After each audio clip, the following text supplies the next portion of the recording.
తెలుగు రాష్ట్రాల్లో 450కి పైగా రోబోటిక్ సర్జరీలు సక్సెస్ఫుల్ గా చేసిన ఘనత మణిపాల్ హాస్పిటల్దే. ధన్యవాదాలు కైకాల నాగేశ్వరరావు. ఇప్పుడు స్వర్గీయ నందమూరి తారక రామారావు గారి కుమారుడు నందమూరి మోహన్ కృష్ణ గారు, ప్రముఖ ఛాయాగ్రాహకులు నందమూరి మోహన్ కృష్ణ గారు. పర్లేదు 2 నిమిషాలు. గురుభ్యో నమః. నన్ను కని పెంచి సన్మార్గంలో నడిపిన నా తల్లిదండ్రులకు, నాకు విద్యాబోధన చేసి మీ ముందు మాట్లాడే యోగ్యత కల్పించిన నా గురువులకు పాదాభివందనం చేస్తూ, ఈ వజ్రోత్సవానికి విచ్చేసినటువంటి ఆహ్వానితులకు, వేదికను అలంకరించిన అతిథులకు నా హృదయపూర్వక నమస్సుమాంజలులు.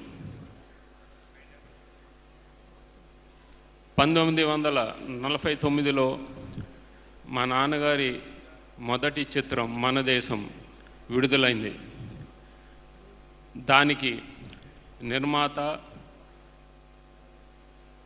మిర్జాపూర్ జమీందార్ గారు, వారి సతీమణి కృష్ణవేణమ్మ గారు.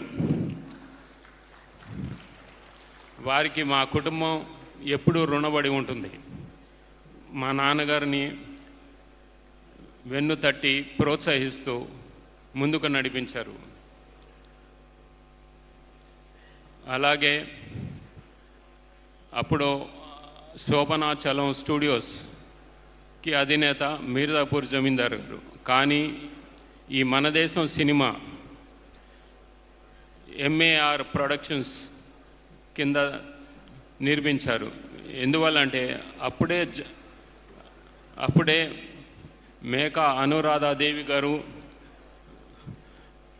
పుట్టినందువల్ల ఆవిడ పేరు మీద ఈ ప్రొడక్షన్ కంపెనీ స్టార్ట్ చేశారు.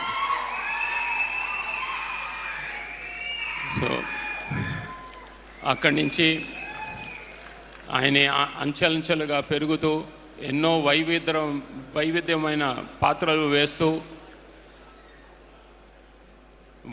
వయసుకు మించిన పాత్రలు కానివ్వండి, ఎన్నో పాత్రలు వేశారు ఆయన. ఒక భీష్ముడి క్యారెక్టరు, లేదంటే ఒక కుష్యవానిక రాజు పేదలో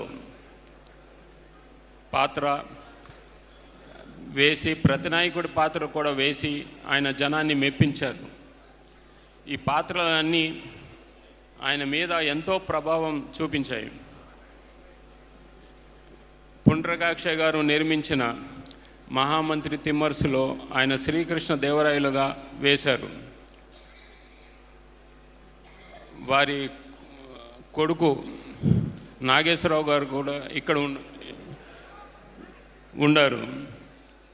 ఆ పాత్రలో శ్రీకృష్ణదేవరాయలు పట్టపురాణి అడుగుతుంది, ఏంటండి మీరు రచనలన్నీ సంస్కృతంలో చేస్తారు కదా, ఈ అముక్తమాలద మీరు తెలుగులో ఎందుకు రచిస్తున్నారని అడుగుతుంది. అప్పుడు శ్రీకృష్ణదేవరాయలు అంటాడు, తెలుగు భాష మీద ఉన్న ప్రేమ, ఆయన దాని గొప్పతనాన్ని గురించి ఆయన వివరిస్తాడు. తెలుగు దేలయన్న దేశంబు తెలుగు, నేను తెలుగు వల్లబుండ, తెలుగు నొక్కండ ఎల్ల నృపులు గొలువ, ఎరుగవే భాషాని దేశ భాషలందు తెలుగు లెస్స అంటాడు ఆయన. అప్పటి నుంచి ఆయనకు ఆ తెలుగు భాష మీద ఉన్న ప్రేమ, తెలుగు జాతి మీద ఉన్న ప్రేమ మనం చెప్పుకోదగినది. సుమన్ టీవీలో మీ పర్సనల్ అండ్ బిజినెస్ ప్రమోషన్స్ కోసం కింది నెంబర్కి కాంటాక్ట్ చేయండి.